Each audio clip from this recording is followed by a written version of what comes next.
And I'll mosey over. We're on the red carpet. I'll go find the link and tweet it at you.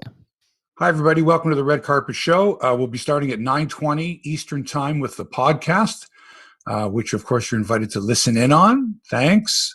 Here's the lineup today. This is a good idea, Mike. This is bonus coverage for those on YouTube. Right. You can write in, or you can't phone in. We gotta get a phone line. But write in. Let us know what you want us to talk about, other than the stuff I'm going to give you. Any questions, comments, opinions. Make it interactive. So here's what we got. Our Crosswinds commercial. Leafs. They're going to go to the Cup final this year. Every time I watch them, I go, wow. I know the opponents aren't that great, but boy, they're looking good. Talk about them. Special relationship between Joe Thornton and the late Gord Downie. I'm going to talk about that. The Raptors, man, their game, but too many injuries and just too big a mountain to climb. And they're not playing. They have no home games. They haven't been home. They're like the gypsies.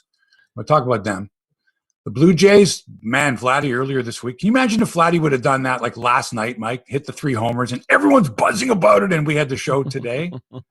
But instead that was like Monday or Tuesday night he did that. Right. But afterwards, when they interview Vladdy and he has the interpreter there, it's starting to bother me.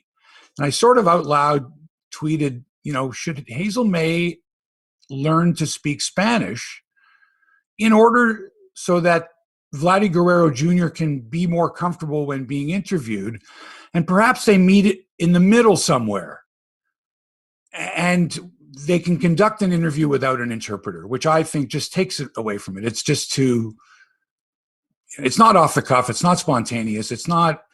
He's not reacting to something that she's saying. He's listening to the interpreter and he's responding to the interpreter, and hopefully the interpreter turns around and gives us the nuances, gives us the inflections that we wanted to hear from him in his native tongue, but we didn't understand it.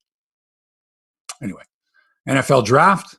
And remind me, Mike, to talk about Arash Madani, because he's such a Minnesota Vikings fan. And I don't care either way. I used to be a big Chicago Bears fan, but his dislike, his hate for Aaron Rodgers and the Green Bay Packers is over the top. It's just wrong. It's too much.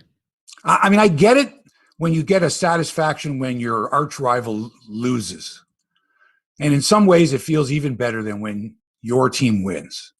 I know people that when the Montreal Canadiens lose, they want to just dance and piss on their grave.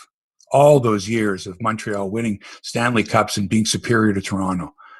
That if you can even get a win regular season against Montreal, it's cause for celebration. Hebsy, man, don't forget to tweet that link. Right. How do I do that again?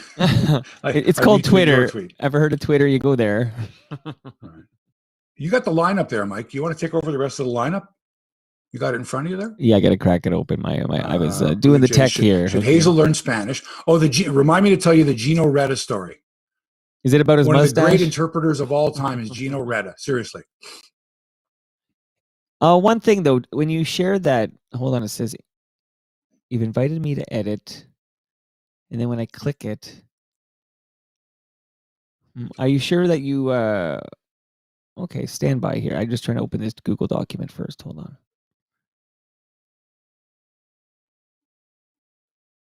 You can't open it? Well, it seems to be. I know. I had a problem with mine. I had to reset my password on Google and everything else. Just well, for some reason, when I opened it.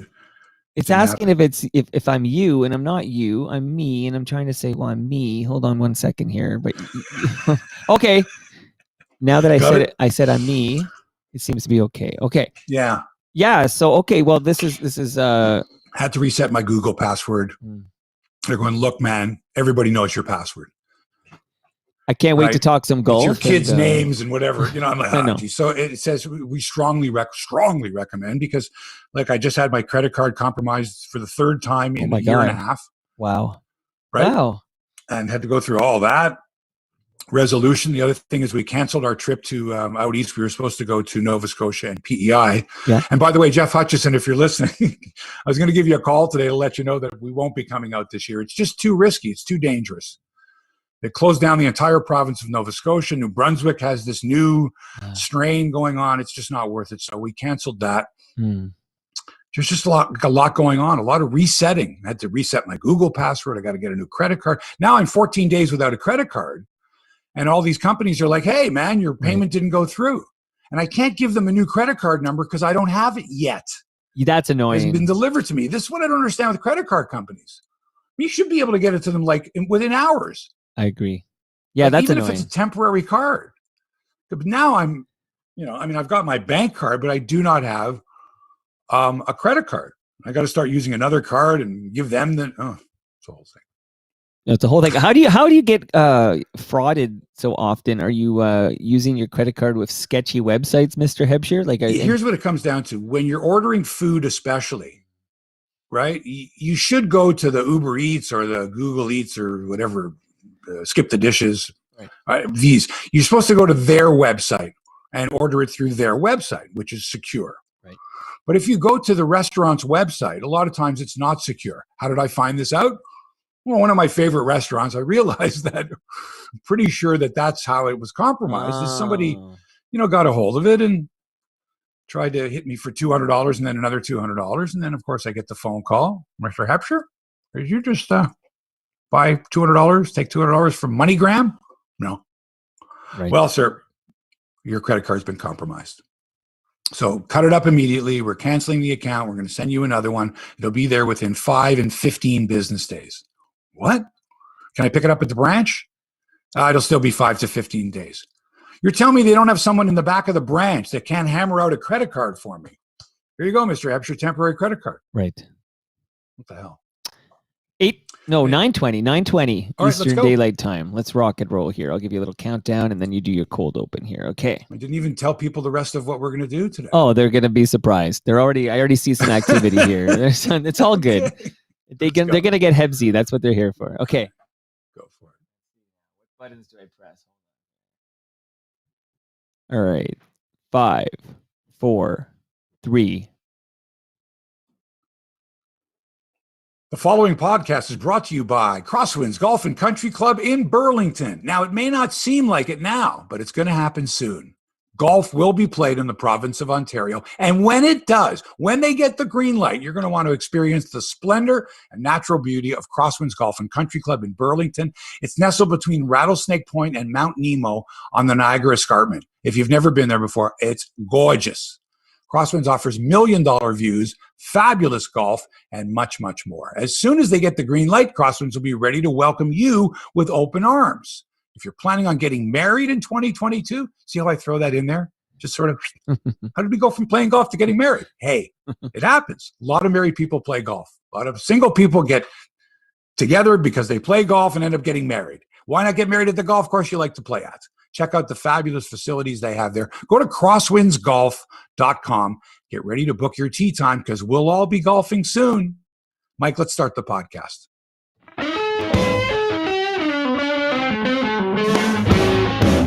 And live from Toronto, it's Hebsy on Sports, episode number 230. Woo. Hi, everybody. Mark Hebsy along with Toronto Mike. We've got a jam-packed celebration because 230, of course, is a milestone. 230 podcasts is like 1,000 NHL games. Am I right, Mike? Sounds like a fair compare. So you're in the 800s of podcasts, aren't you? Yeah, like 841. So that's like 3,000 NHL games. Yes. That's Gordie Howe esque. I like to think so.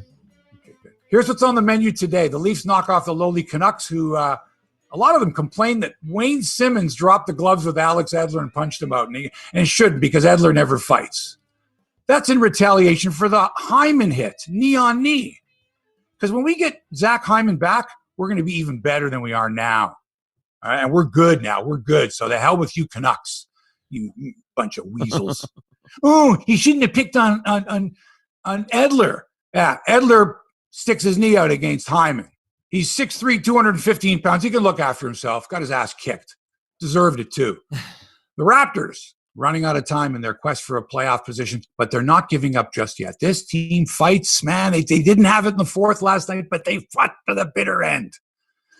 And I'm looking forward to seeing them next year in Toronto when they finally have a home, like a real home. Go to your home if you can get across the border. The Blue Jays have been bit by the injury bug again. Like every guy on this team is fragile like a porcelain doll. Oh, my groin, my glute, my ab, my abductor, my hamstring, my quad, my oblique. I'm a mess. Fuck, you guys have played 20 games. I don't get it, especially with baseball. I've done it. Is there no one there to go, hey, slow down? That's no more throwing. That's enough. Right? Right. I mean, back in the day, you built up your arm by throwing harder, throwing. Now you're ready. Your arm's in shape. Now it's like, can you give me 2 innings? Can you give me 5 innings? Let's play a 7-inning complete game. These guys, I don't get it. I mean, Springer came back. We're waiting for the guy. Seriously, how badly can you be injured running? He didn't even get injured when he slid into a base or didn't get hit by a pitch. He got injured in spring training.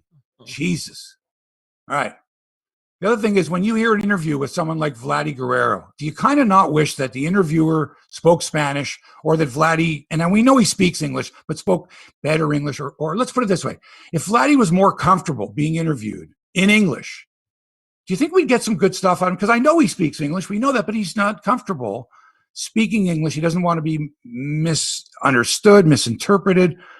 But can we not find a middle ground here where we can do interviews with someone whose first language is not English and still get the gist of the human being? Do you know what I mean? We'll talk about that as well. By the way, Mike, you got to put your Crosswinds hat on there because that's our sponsor, Crosswinds Golf and Country Club. Anybody watch the NFL draft yesterday? Unless you're a big NFL fan, which a lot of people are, it's sort of like, oh, we know who's going to be drafted. He's going to go first. He might go second. It could be between him and the other guy. And then you got these fans, these lunatic fans go, yo, Jets, Giants, way to go, and cheering.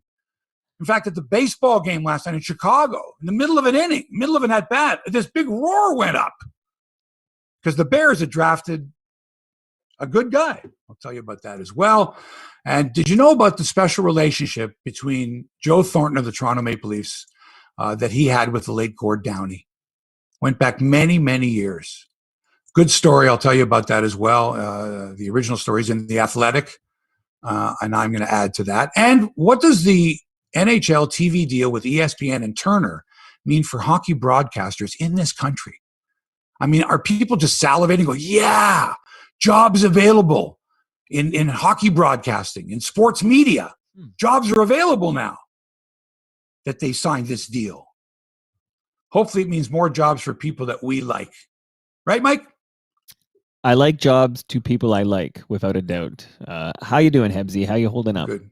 Before we get started, I have to tell you, tell me if this has ever happened to you. You've been in Bulk Barn before, you know, these bulk places? Yep, I've been there. It's called Bulk Barn, right? So they got everything there. They got, I don't have to tell you, right? Grains and flours and candies and whatever. And what happens is you scoop the stuff out and you put it into a plastic bag. Yes. It's quite simple.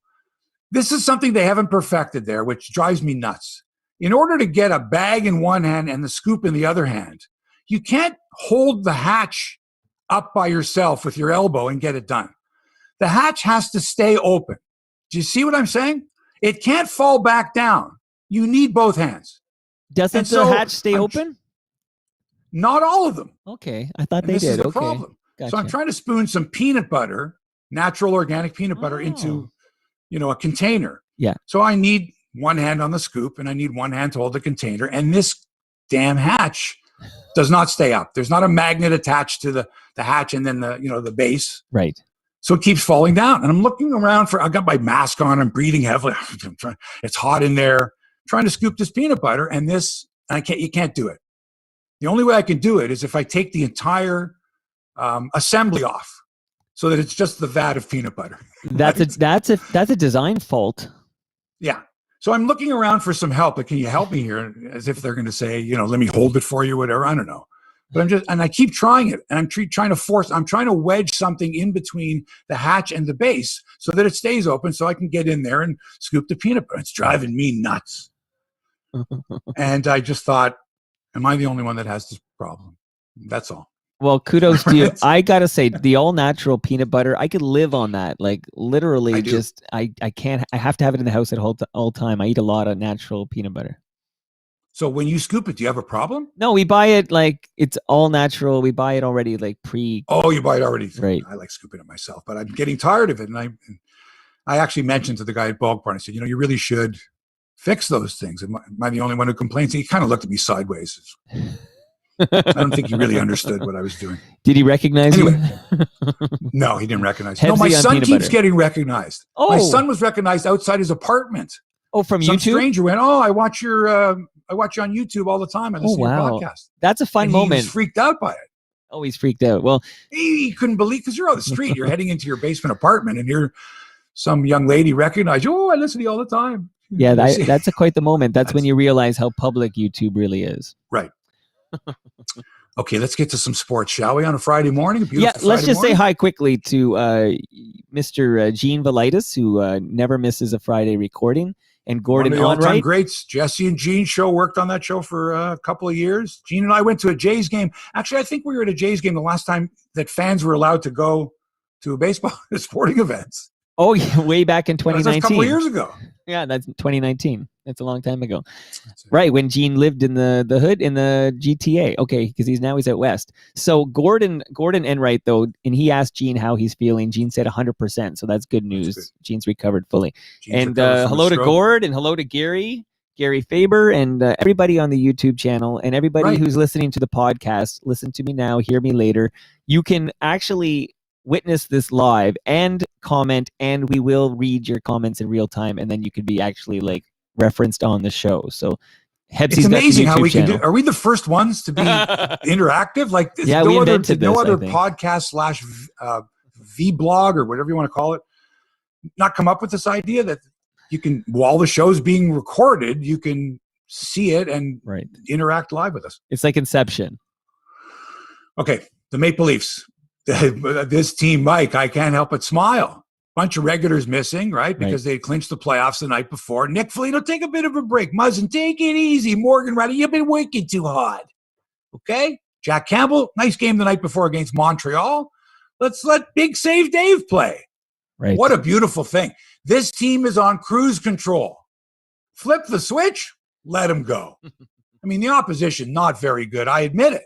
And it's going to be tough one day when they have to play Washington, or they have to play Pittsburgh, or they have to play the Anaheim Ducks, or they have to play Nashville, whatever. Right. But that's the way the schedule is. So let's enjoy it while we can, because they're going to go to the Final Four. And if they don't, you got a story. 4-1 win again last night over the dog-tired, undermanned, Vancouver Canucks. Cry me a river. Okay? This is just what the doctor ordered. This is perfect for the Leafs. What a confidence builder. We can bring a couple of young guys into the lineup. Timothy Liljegren. We got Rasmus Sandin. He's been playing a bit. We got a couple of other guys there. Let him play. Dave Rittich. Yeah. Beautiful. And they jump into the lead. Willie Nylander playing some inspired hockey now. Hey, Mike? As soon as I mentioned that he should be traded. Right. Or maybe, because we need room in the salary cap, because we got to have Zach Hyman. Willie's just been, no, I'm not leaving here. Well, don't bury the lead. You proposed what would have been one of the worst trades in a long time. You proposed Nylander straight up for Foligno. At the time, it didn't seem like a bad idea, because right now it's like it's giving me a rash. Like, and we really needed Nick Foligno, but we got them both now. But anyway, the Hyman thing, that's for another time. So Willie's got 16. Vancouver managed 2 shots on goal in the first period. Okay. And it looked they were skating in cement. I mean, I was watching the game and kind of going, this is not even that good of a game. It wasn't a great game. Austin Matthews then scored his league-leading 36th of the year on a lovely feed from Mitch Marner to double the lead early in the second. Top shelf where they keep the peanut butter, the organic peanut butter, the scooped peanut butter, the stuff you get at Bulk Barn. Yeah. Yes, guy. And then Pierre Engvald with an identical goal, with a great feed from Rasmus Sandin on the 3-on-1, and he goes roof. 3-zip. Canucks get one back to make it somewhat interesting. But were you really worried when it was 3-1? Were you going, here comes Vancouver? No. They didn't have anything. They had nothing left in the tank. And then Marner sealed it in the final minute with his 18th, and that was all she wrote. You notice now, Mike, when teams are down by 2 goals, they start pulling the goalie with like 3-4 minutes to go, eh? That's analytics. Like somebody. Of course, it's analytics. It's also from the Malcolm Gladwell podcast a while back, where him and the deep thinkers figured out that if you're down by 2 goals, you should be pulling the goalie with like 11 minutes to go. I will say shout out to Malcolm Gladwell, Toronto guy, because I think he does a great job. Actually, I think he's fabulous. Yeah. Do you know that he was world class? He was an elite distance runner. I don't think I knew that. An elite distance runner. Wow. I know he went to U of T, so we have that in common. He I believe he was like a 4:15 miler. Wow.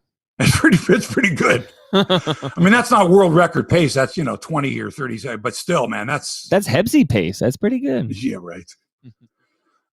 Anyway, so Leafs win. We now lead Edmonton by 9 points. So we're 9 up on Edmonton with 6 games to go. Right. I don't want to say it's a lock cinch because it's the Leafs, right? But really, they're going to win the division. Yes. And the Oilers have 2 games in hand. I get that. But after last night's loss to Calgary, like Edmonton lost to Calgary, Calgary's sort of still in the battle here. Mm-hmm. Because Calgary's only 4 back of Montreal for the 4th and final playoff spot in the North. And God forbid Montreal allows Calgary to get in 4th. I don't want to see Calgary in the first round. I mean, I know we'll beat the crap out of them. I want Montreal. I want Montreal in the first round. You got that?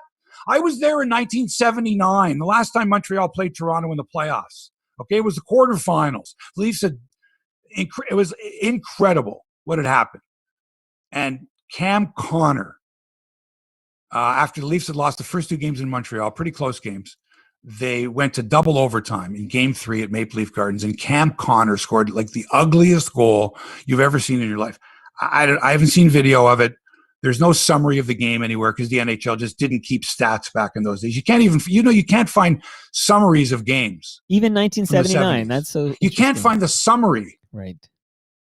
Of the game. You just get the box score. Yeah. Right.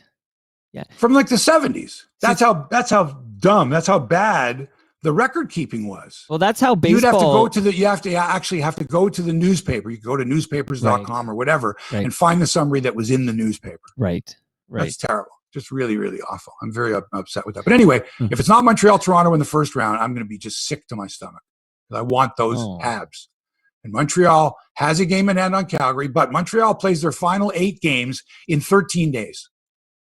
8 games, 13 days. Flames have their final 7 games spread over 19 days. I love the idea of Habs and Leafs, but what if we lose? We're not going to lose to Montreal. I just don't know if it's worth the risk. Like, I don't know if we could. Worth what risk? That. We just kicked the snot out of them the other day. They can't beat us. They can't. We have a much better team, and you know it. I guess it depends what happens between the pipes. Well, Carey Price would have to stand on 2 heads. He's done that before. Yeah, not against this squad. These guys can score. Leafs can score. All right. Yeah, stop it already. You're making me nervous now. Just with the idea that it's the possibility that Montreal could be a better team over a 7-game series. No. Please no. Please no. By the way, Cam Connor, who scored that goal in double overtime, and then the Habs ended up winning it 4 straight with another overtime goal. Yeah. Was it Yvonne Lambert? Think about this one. So long ago. I've really erased it from my memory.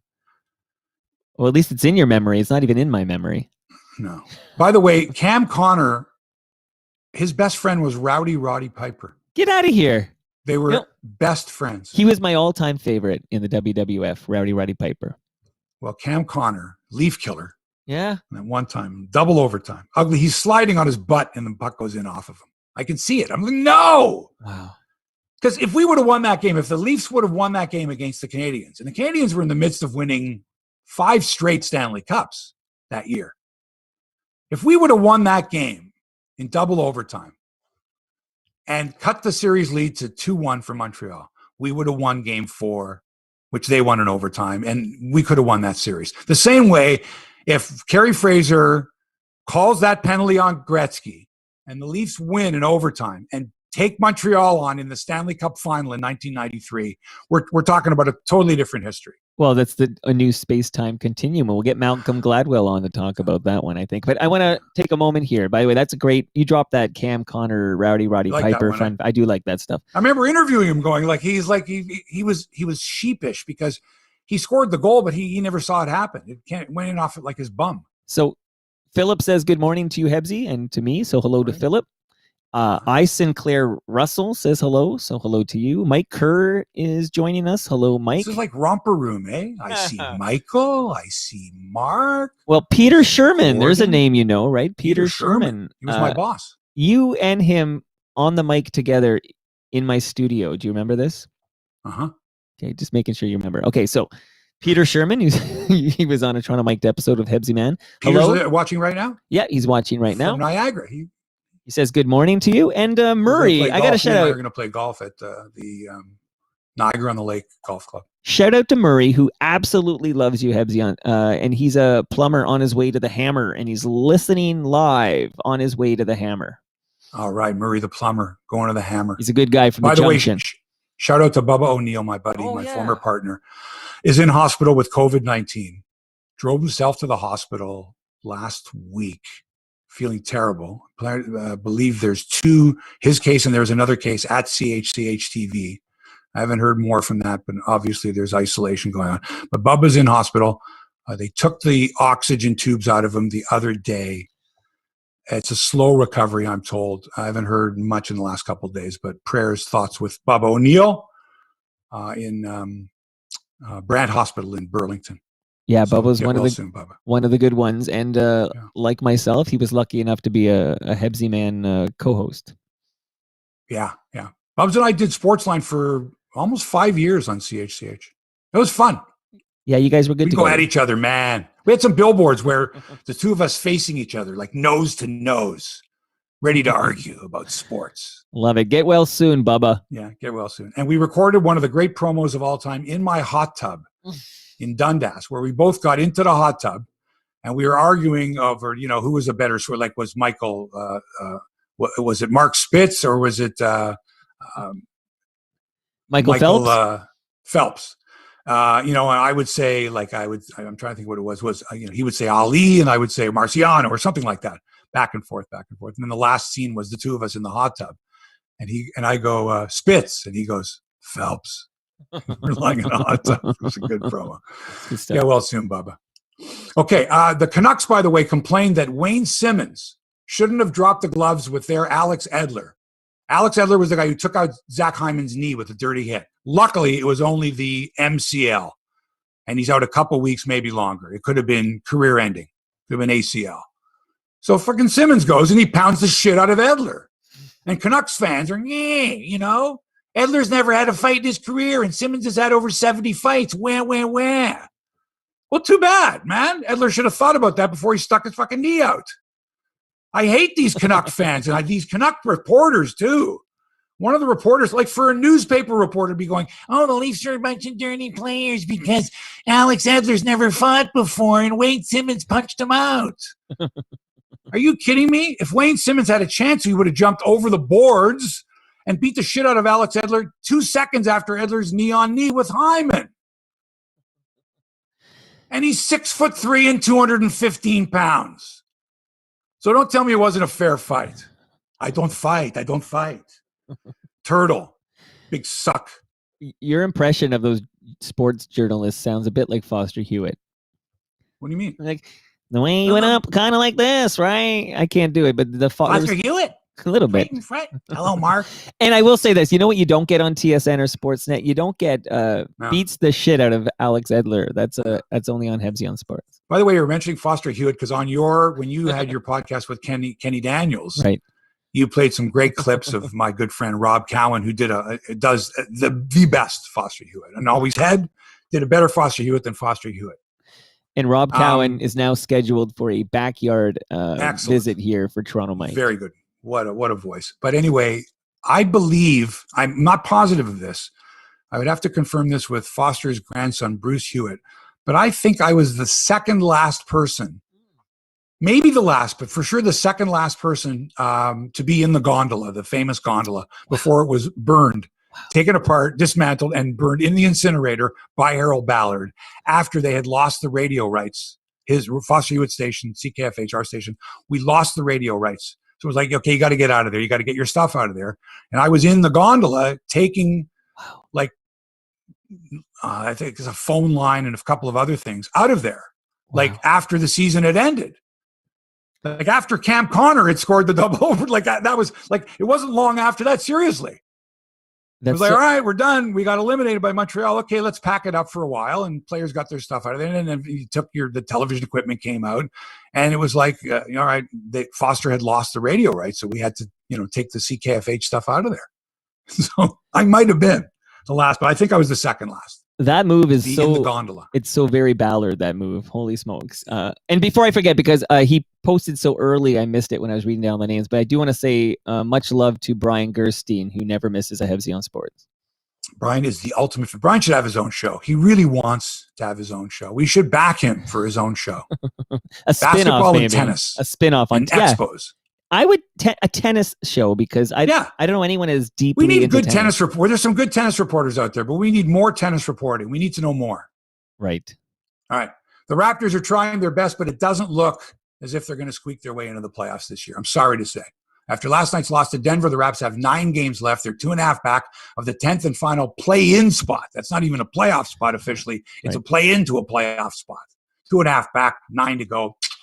Doesn't look good. And they got to jump the Chicago Bulls. I was going to say the Sharks. They got to jump the Sharks, but that just right, like Henry Winkler. Metaphors or something, whatever. Hey, the Fonz. Last night in Denver, they hung in there against the Nuggets. A lot of times with basketball, I can watch a little bit, turn it off for a while, and make sure I pick up in the fourth quarter. I can get the gist. I can catch the play-by-play back and forth a bit, but really, a back and forth in the middle of the second quarter, I don't need to see. But the fourth quarter. So they got outscored. They were down by 2 to start the fourth. They lost by 10. And Kem Birch, Canadian boy from Montreal, career high 20 points. OG had 25. Lowry had 20. But the Raps, unless you've got a full squad, I mean, you're playing like a 7-man rotation, the Raptors. That's it. You're going to be dead if you're playing a 7-man rotation. No Fred VanVleet, no Gary Trent Jr., no Chris Boucher. You need those guys. And I've said it before, Mike, I give this team a lot of credit. They have no home. They have no base, no fan base. I can't imagine what it would be like. And to try to play high-level elite basketball without having that, without the comforts of home, without having a place to settle. I mean, I don't believe they're in Tampa going, this is going to be our home for a couple of years. Let's invest in the neighborhood. Let's invest in a home. They're all renting. Not that they wouldn't rent in Toronto, but still. No, I hear you. Let's just take a moment, though, to thank the basketball gods for the fact that we are the 2019 champions. Like, we got in there just before everything kind of got funky and weird. Like, that's the last legitimate, normal season. Like, we did it. We're champions. You and I were at the parade, and we can I feel like we can live off the fumes of that through all this. It's so fresh in my mind. No, that's dissipated, Mike. It really has. Without a return to basketball, without being able to see them play at home and have a cheering crowd, engaged with a fan base. You think it's dissipated? It's been hard for me this year. It's been hard because it's like, hey, the Raptors are on. Oh, right. The Leafs at least are playing their games in Toronto. Not that you can get it that much closer to them. No difference, really. No, I don't see much of a difference. Well, it's all weird until you're home and the fans are in the stands. It's all freaking funky. So is this show. Yeah, that's why people love it. It's different. And speaking of teams that we can't see that live elsewhere, the Blue Jays, okay? One thing that's worried me, okay, and I know it's premature here, it's only April, but what if the Jays have this fantastic run all season long and they're playing before packed crowds in Dunedin of 8,000 or 12,000 or whatever it holds? What does that place hold even? Something like that, yeah. Something like that. But I mean, imagine if Vladimir Guerrero Jr. hit those 3 home runs at Skydome. Imagine what this city, and you're out buzzing on the streets. You go, look at that. People are coming out of there going, wow, did you see that? One to left, one to center, one to right. Wow. What a moment. Yeah, absolutely. Instead, it's just, people aren't going to, years from now, they're going to go, remember the night that Vladdy hit 3 home runs in Dunedin? No. Because you weren't there. Right. Get up, Bull, get out of here. Here's the other thing. Shulman doesn't even get to call the 3 homers by Vladdy. He doesn't do home games. Yeah, and that's a shame. And Buck and Pat on the radio. Buck tries, because he's done radio, but Pat doesn't. Pat goes off on it. Pat, 3 pitches have gone by. At least say it's 1 and 2 or something. Like, they don't care. You know it. They do not care about the radio product. All right, so here's the most frustrating part. Oh, by the way, George Springer 0 for 4 debut. It was as low key as Vladdy's performance the night before was like high energy. It was like the exact opposite. You went from 3 overs of Vladdy the way we beat them. Oh, Springer. There he is. Okay. So now Hyun-Jin Ryu is on the IL because he hurt himself pitching. He took a stride that was too long. Or I don't know. Come on. What is it with these injuries now? Everybody's hurt. I think maybe that in for I don't know how long, and you can't rush him back. Don't you think that in the back in the day you just played through it, and now they won't play through it because it's not worth the in the risk reward scenario, it's not worth it? Like, don't you think that's the big difference? Like they were always tweaking something with a pitch, and they're not afraid to lose their job. Back in the day, if you didn't play, if you missed your spot in the rotation a couple of times, they bring some guy in and he does a good job. Guess what? You're in the bullpen. And before you know it, you're trade bait. And it was the culture. Like Dave Stieb wanted to pitch, and if he had a little tweak, he's like, I can pitch through this. Well, no, but here the guy wants to play, but the doctors and the medical staff say, oh no. Yeah. And they get on the horn, and Shapiro goes, oh no. Protect the investment. You got it. Speaking of which, what's the guy's name? Nate Pearson. Okay, who was penciled in as one of the starters and hasn't done anything. He's been hurt. He's been sent to the minor league complex, the alternate site they're calling it until they start the minor league season, which is, I think, was it this weekend they're starting it? Anyway, he appears to be okay, and they could use him, but he's got to take his time coming back. You don't want to rush him back. And now with Ryu out, you've got Robbie Ray starting tonight, and Mats, who you saw the other night, came back down to earth after 4 straight wins. And I don't know about Tanner Roark or what's going to happen with him. Who else you've got in the Trent Thornton? Who else are you going to throw out there? Right. So they got problems with starting pitching once again. Now, Vladdy the other night, 3 homers. So he's being interviewed more often. He's going to be interviewed a lot. And we know he speaks English. And we know he speaks English pretty well. It's not pigeon English. He can string sentences together. We've heard it before. But he just doesn't want to when he's being interviewed, and I understand that. I've been listening to this really excellent ESPN reporter, Marly Rivera. She's very, very good. And when she interviews players, they're at ease with her, and they're more likely to speak English with her. She's helping them along. She's bilingual. And so the player is comfortable being interviewed in a foreign language with someone who they know will interpret, if they have to, what he's trying to say in the proper vein, with the proper nuance. So even if the player is not comfortable speaking English, she can speak Spanish to him quickly and interpret for the audience in one fell swoop. Something that Hazel Mae can't do, something Arash Madani can't do. And so an interpreter has to be there. So there's an interpreter for Hyun-Jin Ryu. And stiff as a board, ask a question in English, he translates in Korean, he gets the answer back in Korean, and then he responds in English, and it's very robotic, right? Whereas someone like Marly Rivera you can tell by her tone that she's interpreting on the fly for her audience, going back and forth between Spanish and English and giving you the nuance, giving you the inflection that the player knows she's going to give. So he's comfortable being interviewed. And maybe even speak some English. So the question I sort of posed was, should Hazel Mae and Arash Madani, should they learn to speak Spanish in order to conduct a better interview without an interpreter with the Spanish-speaking players? And by contrast, should the players be not obliged to, but try to help in this by learning a little more English or trying to speak some English? What do you think? Well, I have a feeling I know what you think. I have zero. I just told you what I thought. No, I know. And you've been consistent. Am I out of line with this? I'm not on the bus with you on this one because I think a player can respond in the English that they desire to respond in, and I don't know. I don't have a problem with the interpreter. I don't think Hazel needs to learn Spanish to do her job, and I don't think that Vladdy has to learn English to be somehow a good citizen or something.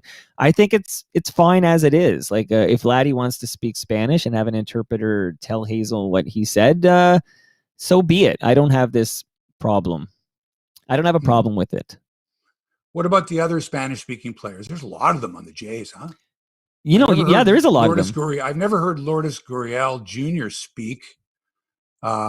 Santiago Espinal, I heard the other night, speaks excellent English. Edwin Encarnacion for years never spoke a word of English here. And then as soon as he went to Cleveland or whatever, he spoke perfect English, didn't need the interpreter. So I'm just, okay. But I know remember, Munenori Kawasaki had a Japanese interpreter. I get that. There's other languages. I mean, what's his name? Never, Suzuki. Ichiro never tried to speak English.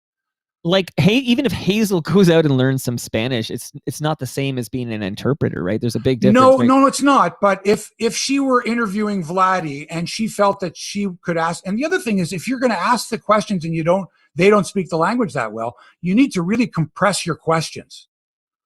The other night, Hazel said something to the effect of, and she had to ask the interpreter first. Sure. So it was like, well, you saw 4 straight sliders from Max Scherzer. And I thought the question was a bit long if you have an interpreter. I think if you're dealing with an interpreter, the question has to be very short and concise. But that's the interpreter. That's self-inflicted. So the interpreter's question in Spanish is short and concise. And so that hopefully the player is a little more relaxed and can give you a fairly decent answer with some detail. I don't know. I'm asking too much, aren't I? Yeah, I just think that it's, Vladdy, a man of sound mind and body can reply in the answer, and his choice. He's paid to, play ball. But wouldn't you like to hear some spontaneity? Wouldn't you like to hear, like, if we spoke the same language and I asked you something that demanded some sense of humor, some nuance, some spontaneity, some intimacy, a relationship you build with the person. If you're going to interview someone 50 times over the course of a season, isn't it a good idea to develop some kind of a chemistry between interviewer and interviewee? Ideally, but that seems to not be the case here. Like, I just don't know what either side can do here. You can't force Vladdy to learn English, and no. And he speaks English.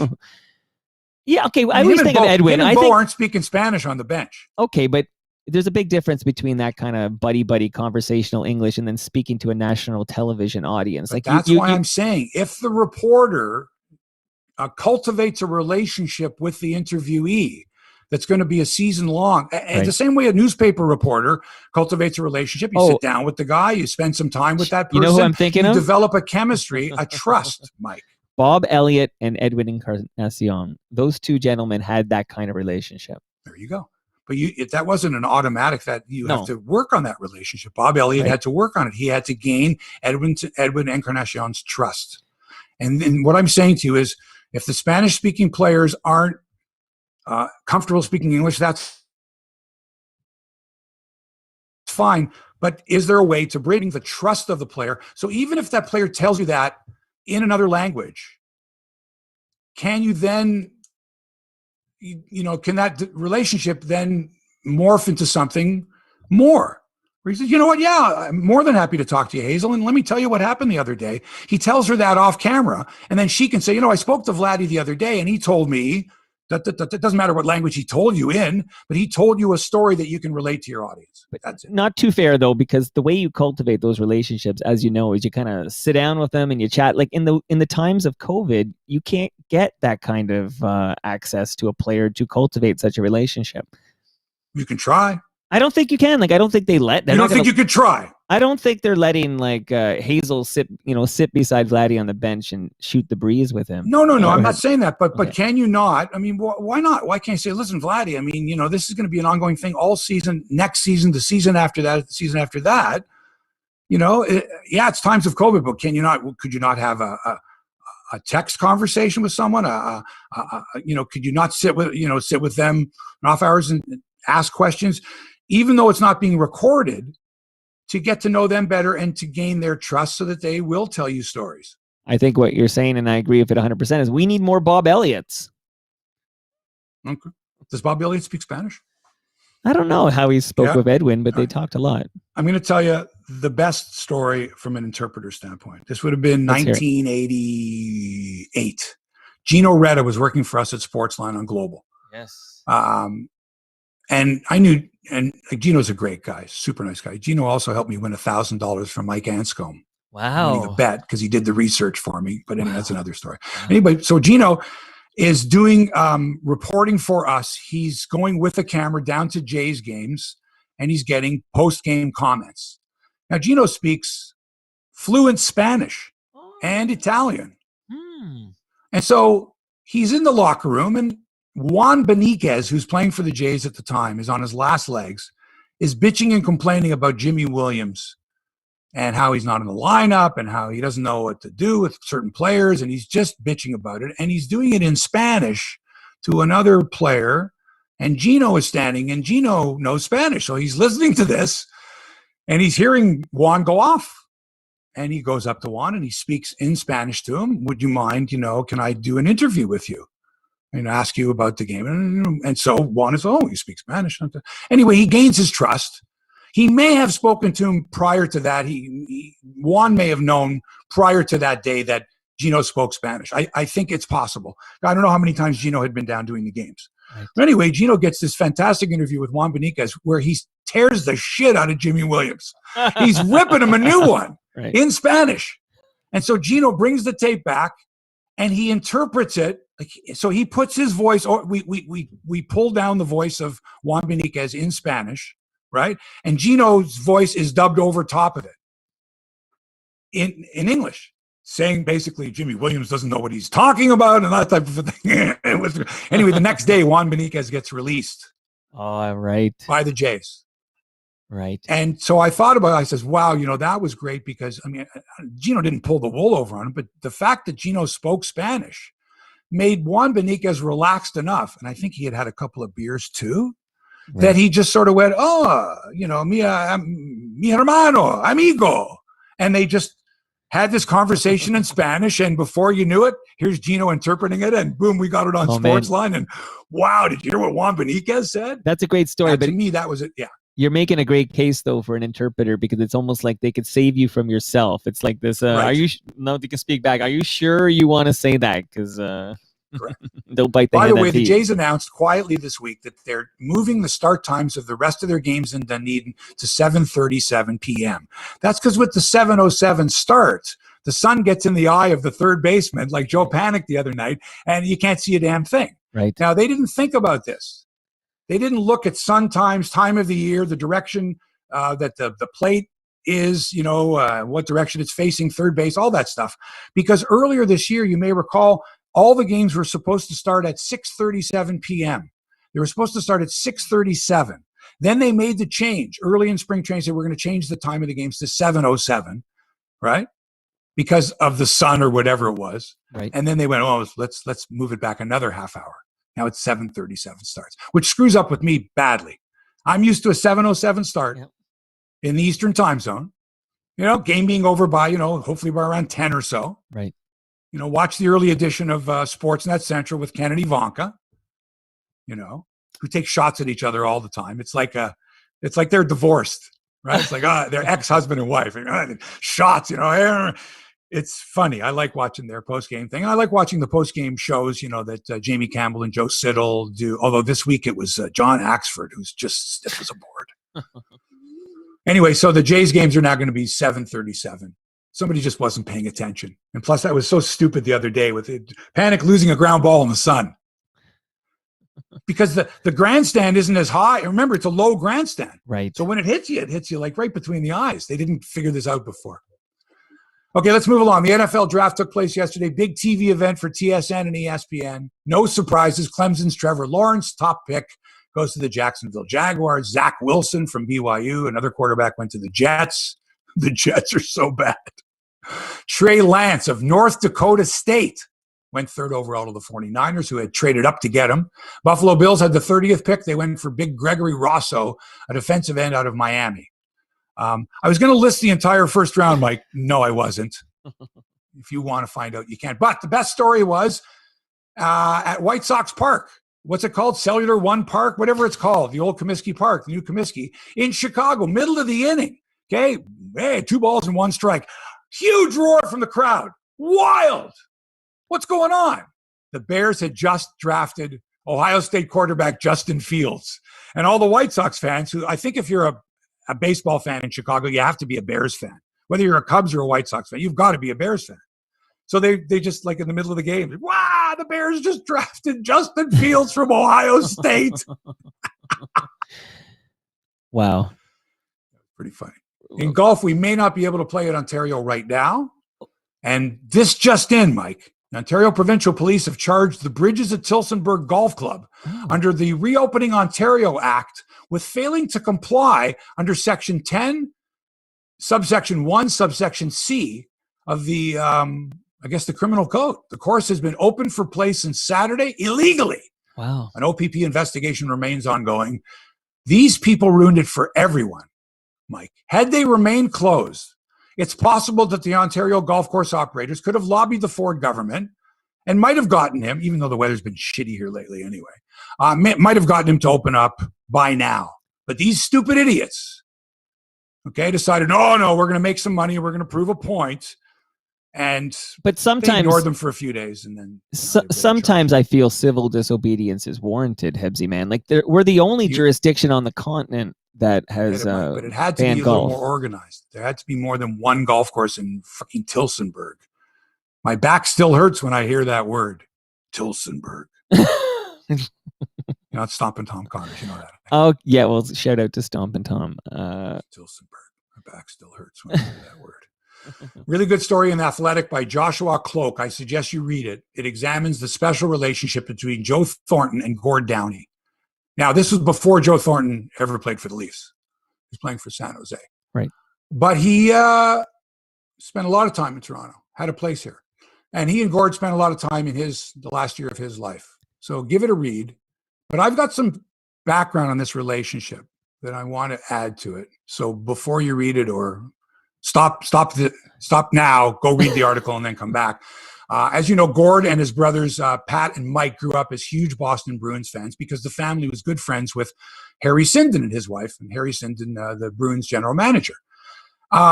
He was also Gord's godfather, Harry Sinden. So suffice to say that Gord and Pat especially, and Mike to a lesser extent, were massive Bruins fans, spoke every day about the Bruins, like obsessed with the Bruins the way we're obsessed with the Leafs, more so because he had a connection. He had 1 degree of separation. And so I guess when Joe was playing for the Sioux Greyhounds and I was on the road and went to some hip concerts, Gord would ask me about Thornton because the Bruins had the first pick in the 97 draft. And I said, yeah, I've seen him play a few times and I've interviewed him. Nice guy, and he's creative and wonderful. Now, back in those days, there were very few. You couldn't get highlights on YouTube of Sault Ste. Marie Greyhound games. So a lot of it was you were reading reports and you were guessing, or actual accounts from people who had actually seen him play. And so I tell him about this kid, and I'd actually seen him play Junior B in St. Thomas. I'm going, and he's a big kid, right? And he's a nice kid, nice looking kid, but he's got moves that you don't expect from a guy like that. Sort of when you saw Mario Lemieux make moves, you go, wow. How did a guy that big make moves like that? And so shortly after the draft, so this is 1997, the Hip were playing another roadside attraction in Barrie. And I'm up there, and because of my buddy Jake Gold, who was the manager of the Hip at the time for many, many years, got side stage, hanging out, watching the preliminary acts, Los Lobos, Sheryl Crow, Ashley McIsaac, watching people in the pit. And so I think it was during Sheryl Crow. I'm watching Sheryl Crow, and Gord sidles up to me. They're a couple hours from going on stage. And he's really excited, of course, because the Bruins had just drafted Thornton. And where's he going to play? And who's he going to play with? And this is so exciting. And he was giddy with excitement. And his brother Pat was there also. And the two of them, it was just like watching two little kids. We got Joe Thornton. So that's where the love affair started. Unbeknownst to Gord, Joe Thornton made sure that in the dressing room, when he was playing for Thamesford, Essex, or whatever it was, he was 13, 14 years old, or he was playing Junior B for St. Thomas, and when he was playing for the Sioux, that the music in the dressing room was the Hip. All right? So we're talking 94, 95, 96, 93. So they were at their peak, and you had to be playing the Hip. So Joe Thornton is a massive fan of Gord Downie and the Hip. And unbeknownst to Joe, Gord Downie is a huge fan of Boston. Now, I think Joe knew that he was a fan of Boston because in the Hip videos for Courage, the 90s, Courage, yeah, he's wearing the Bruins sweater. The Bruins thing. It was pretty much public knowledge, but still, now he gets drafted. Anyway, as time goes on, the two of them develop a very, very strong bond, very much like each other. They drew inspiration from each other because, as you know, we've discussed before, you know, rock and roll stars and professional athletes are very similar. They work nights, a lot of lonely nights on the road. You got teammates. Sometimes you love them. Sometimes you don't want to be around them. And sometimes you got to step away from the game or step away from what you do and look at life in a different way. And that's the relationship that those two had developed. And so when Gord was diagnosed with terminal cancer, in his last few months, he didn't want to see anyone, but Joe Thornton was one of the few. Read the story in The Athletic by Joshua Cloak. Really good. And make sure you have some tissues nearby too. Seriously. I've read this story. It is excellent. Really enjoyed it. And just a quick aside, speaking of the tragically hip, Hebsy, I recommend, just this week I spoke of Chris Wardman on Toronto Mic'd, and his role in the Up to Here demos, for example, was very interesting to hear his contribution to the Tragically Hip's Up to Here demos. And again, speaking of Jake Gold, you know, Chris Wardman's role in the Watchman's career, for example, or Big Wreck, like Big Wreck too. Like, so there's a lot of Jake Gold and Tragically Hip and everything sprinkled into the Chris Wardman episode. Yeah, those were those years, you know, there was a lot of great music made. Yeah. A lot of money made. And when you go back and look at the ascent of the Tragically Hip years now, you go, wow, think about this, you know, starting around 89 and, you know, it starts to build. And then for the next, I don't know, decade and a half, 2 decades, certainly through the 90s, just exploded. All right, earlier this week, the NHL signed a huge deal with ESPN and Turner Sports to broadcast National Hockey League games. It's worth about $1 billion a year if you include Turner and ESPN and Rogers, because, you know, the league makes some pretty good bucks from Rogers still, about $300 million a year, I think. So about $1 billion a year over 7 years. So $7 billion? No, it's $1 billion over 7 years. It's total of $1 billion. $1 billion. Right. It's the NHL. It's not the NFL. It's not the NFL. It's not get crazy. But it means there's going to be hundreds and hundreds of NHL games available to Americans and others who can access ESPN, Turner, Hulu, ESPN Plus, and every possible digital platform you can think of, even ones that don't exist now. They're going to have all the worldwide rights. That's big money. Now, as a broadcaster, former sports broadcaster, my first question was, who's going to be doing play-by-play? Who's going to be doing the studio shows? What happens to the NHL network now?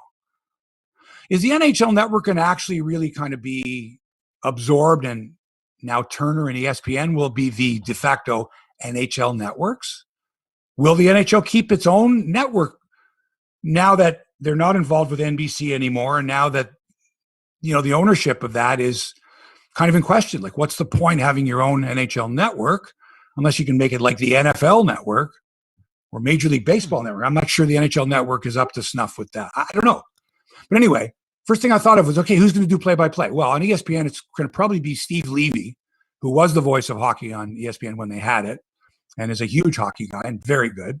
Linda Cohn's had a hockey show for the longest time on ESPN. She's going to be involved in studio for sure. There's going to be lots of people hired, probably lots of Canadians. Play-by-play on Turner, they say Kenny Albert has the inside track because he did it on Fox for years and has done Rangers play-by-play. He's excellent play-by-play, man. New Jersey Devils, I think. And I'm thinking, what about Gord Miller and Ray Ferraro? Like, they did all those NBC games, or a lot of them. I wonder if, you know, they pick up the phone and say, hey, guys, we need you because we're going to do a lot of games. We need several crews. Now, usually you use the local, you know, broadcasters, you know, you bring them over. But I think if you're doing this many games, you've got to have dedicated broadcasters that are only working for ESPN and Turner, or both. Do you think there's an opportunity here for somebody on the sidelines like a Dave Randorf? Well, Dave Randorf he's the play-by-play guy for the Tampa Bay Lightning. Did I miss that? Okay, I probably forgot I knew that. No, okay. I told you that. Oh yeah, you did tell me that. Yeah, yes. But that doesn't mean that part of his. No, actually, no. If he's doing Tampa Bay Lightning games, he can't be going off. Okay, what about Paul Romanuk? Well, sure. I mean, I'm sure that I'm not sure, but I'm sure that most guys who have done play-by-play and don't have a gig now, or even if they do have a gig now, what am I saying? Would apply to ESPN and Turner PDQ as soon as they heard the news. And I'm sure ESPN's got lots and lots of audition tapes or files, and so does Turner of play-by-play guys. Because not only that, I mean, look, John Forsland just went. He's going to be the Seattle Kraken play-by-play guy when they start play next fall. Right. There's jobs available in the league for the local broadcasters, radio and TV. There's studio shows, there's panel shows, there's sideline reporters. Man, if you've got 7 years of this and you're ESPN, you're going to be hiring a lot of talent. Producers, on-camera people, on-air people. Should be interesting. But will they have a hockey version of Charles Barkley? Because that show that Turner does inside the NBA, as we all know, is the gold standard for studio shows. Who is the hockey version of Charles Barkley? They may have to develop one. They have to might be a former player. Well, we need, I think, a bit of a whack job kind of a guy. Maybe somebody a little off the wall. That was maybe not as great a player as Charles Barkley was, but has a Charles Barkley kind of personality. Isn't afraid to speak out against guys and say, hey, he's not playing very well. Right? Well, who would be perfect? I'm sure there's potential out there. He's not retired yet, so he has many good years left in him. But PK Subban, I feel like he's destined to have a role like that at some point when he retires. You know what? I would think that would be a good choice. I would think that he would be up for an audition. I think you would have to just sit down and watch what the guy can do and say, can we work this guy in with other panelists and make it an interesting, maybe, I don't know, I could be totally wrong. Maybe they don't want to do talking heads at all. Maybe they don't want to have studio panel shows with hockey. Maybe they want to do features, or they want to get out and do interactive stuff. I have no idea. But certainly it's an exciting time for televised hockey. Indeed. Yeah. Finally, I'm going to recommend a series on. Before you do your finally, I feel like we missed a bit of the golf talk. Like I never got a chance to tip my hat to Crosswinds. Oh, go ahead and tip it. Well, I mean, I just I know that you were going to tell us a little bit about an update on golf, because you talked about the golf course that was in trouble for opening, but I thought you might talk a little bit about who is leading in the Valspar Classic, etc. You know what? You're so right. I got so excited about telling that. You were excited about the civil disobedience, ruining it for everybody. That's right. I was excited about it. And I was going to bend my cap down, and I never got to do it. That's why I know we never did it. Thank you, Mike, for that. That's why you get paid the big bucks to be the producer. Exactly. Yeah, the Valspar Classic has like a whole bunch of Canadians. And the top Canuck, well, first of all, the leader's Keegan Bradley, 7 under 64. The top Canuck is Michael Gligich of Burlington, who I'm pretty sure has played at Crosswinds before. For sure. He might have the course record for all I don't know. But Gligich from Burlington, home of Crosswinds, is at 2 under par. Nick Taylor, also at -2. David Hearn of Brantford, Ontario, who likely has played Crosswinds before, is 1 under par. Corey Connors of Listowel, Ontario, for sure has played Crosswinds. And if not, I'm inviting him out, all these guys out to play. He's at 1 under. Roger Sloan, Adam Hadwin, both at +2. Mackenzie Hughes of Dundas, Ontario, come on, for sure has played Crosswinds. He finished at +4. So there you go. There's your update. The LPGA Tour Stop is the HSBC Championship. Hee Young Park is the leader at -11 after 2 rounds. Hamilton's Elena Sharp tied for 48th. Brooke Henderson not in the field after her sensational win at the LA Open. Her 10th LPGA title. That's more titles than any other Canadian golfer in history. Wow, and she's so young. Take the week off, Brooke. You deserve it. Right. And now we may not be able to play in Ontario right now, but when it happens, and it's going to happen soon, you, Hebsy, I know you'll be heading to Crosswinds Golf and Country Club in Burlington. You bet. CrosswindsGolf.com. Thanks for that, Mike. And I'm going to recommend a series on Netflix called Formula One, Drive to Survive. Whether you're a gearhead or not, whether you follow motorsport racing or not, you've got to watch this. If for nothing else, the behind-the-scenes drama and the incredible drama of sitting in a driver's seat with a car going over 200 miles an hour, watching what these guys go through behind the scenes. It's amazing. It's so good, so dramatic, so well done. 3 seasons of it, Formula One, Drive to Survive. Now, I used to be a huge Formula One fan, and in fact, I did the play-by-play of the 1980 Canadian Grand Prix. on CJFM FM 96 in Montreal. The reason I mention this is this year's Canadian Grand Prix has been canceled for the second year in a row. And, you know, just like the Memorial Cup, just like any big event, man, this is tough. It's really difficult, especially because they're racing in other parts of the world. But in Canada, you can't come and go the way you can in Portugal and Bahrain and some other places where they're holding these races. So I was a massive fan. And over the years, you know, I didn't follow it as closely as I would have liked to because I had to follow other sports. That's the job of a sportscaster. And so I, you know, fell out of touch for a while. But I tell you, watching this series, I'm back in. I'm in with both feet. It's outstanding. I highly recommend it. And this weekend, by the way, it's the Portuguese Grand Prix. Lewis Hamilton of Mercedes and Max Verstappen, who are both prominently featured in this series. Max is with Red Bull Racing. They're expected to be in the front row. Each of them has won one of the two races this year. And they say, and I've been watching, the Red Bull Honda is an absolute beast, even better than the Mercedes. Even faster than the Mercedes. And this Mercedes, I mean, Lewis Hamilton's a 7-time world driving champion in that Mercedes. So, and Mercedes is like, if you can beat Mercedes, you know, that's a big check mark there. That's bragging rights right there, I think. So the Grand Prix story I'm going to tell before we go is when I did this 1980 Grand Prix, I did the radio hosting of it. There had never been an English language broadcast of the Grand Prix in Montreal. And the station I worked for, FM 96, the sales manager there at the time, Joe Levy, and the creative director, Gino Reda, decided that if we could get sponsors, we could actually do the race ourselves.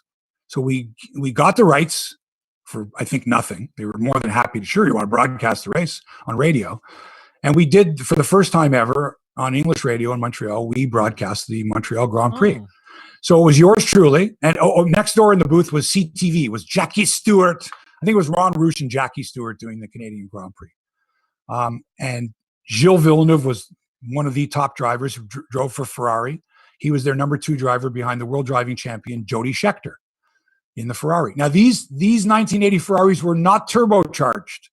They held out. And all the other cars were turbocharged and were much faster than the Ferraris at this particular point. And so we're doing the race, and I'm doing it with Ken Squire, who was a great motorsports announcer on CBS for many years. And Jody Scheckter, who was in the Ferrari, failed to qualify. The car was so bad.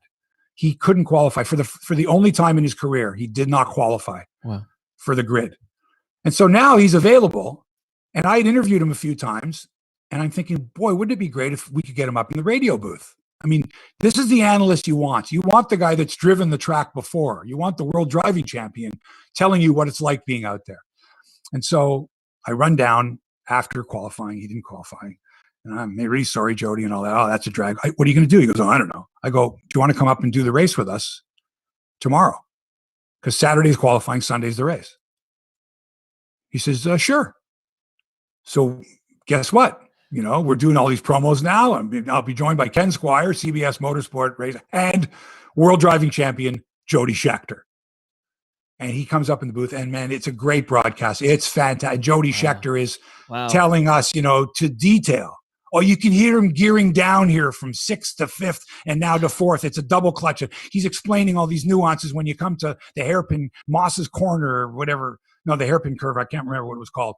But he's giving us great detail. It's tremendous. And I'm just watching this go on and realizing that Grand Prix racers, Formula One racers, are different from any other athlete. And the key part to this is on the first lap, there's this big accident. And Gilles Villeneuve is involved in this accident. He starts 22nd on the grid in this non-turbocharged Ferrari, this piece of shit. It's 22nd on the grid. There's a crash in the first lap. His car gets damaged. A bunch of other ones do. Somebody was seriously injured. I believe later died, one of the racers. I think Jean-Pierre Jabouille. Ooh.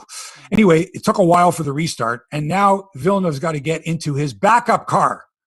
Not the car that qualified 22nd, a worse car, apparently, the backup car. Right. Not Schecter's car. That didn't qualify. So it's the non-turbocharged third-string Ferrari that he's riding from the 22nd. And Scheckter says, that car's giving us trouble, but if it's good, if he's running it red, he could make up some ground. So sure enough, during the course of the race, we're watching Villeneuve. He starts 22nd. He finishes 5th. Whoa. And gets points, which was remarkable. Wow. He was driving like a bat out of hell. And that's when I first realized how close these guys are to losing their life. The chances that he took were incredible. And of course, sadly, a couple of years later, in practice, he died tragically. And I knew Gilles, I want to say pretty well, I guess, as you could get to know a guy like that. He was a pretty quiet guy. I had some conversations with him. Interesting guy. Sad story, but that's the Grand Prix life. And when you see this series, you'll know what I mean. There's one particular scene that's just I'm going to check it out. So riveting. Sounds good. Okay, we're done. That's it for episode 230 of Hebsy on Sports. Hope you liked it. Hope I didn't ramble too much there. I tend to do that sometimes when I have control of the microphone. Thanks as always to Toronto Mike for production and inspiration. Check out his excellent Toronto Mike podcast wherever you get fine podcasts. And special thanks to our great sponsor, Crosswinds Golf and Country Club. We're waiting for the green light like the rest of us golfers, all of us are. Those folks in Tilsonburg, they got charged doing golfing illegally. I can't really blame them that much. At least somebody got some golf in. But anyway, pretty soon they'll be ready to welcome you with open arms at Crosswinds. Go to crosswindsgolf.com and get ready to book your tee time. Thanks for allowing us into your headspace. Always a pleasure. Love, love, love doing this. Tell your friends about us. We're back with another episode next week. Until then, so long for now.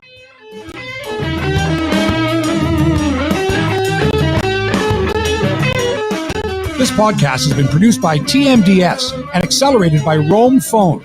Roam Phone brings you the most reliable virtual phone service to run your business and protect your home number from unwanted calls. Visit roamphone.ca to get started. Before I turn off the cameras, I just want to say hi to Fonzie Moz, because I think that's a cool handle on the YouTube. Great handle. Fonzie Moz. And he says, hey, thanks. Did we have some internet issues there? Some gurgling? And all we had was, you had like a 4-second, there was 4 seconds of you where I couldn't hear you, but just 4 seconds. And then it all worked out here. When I listened last week, there were a couple, and you can, it sounds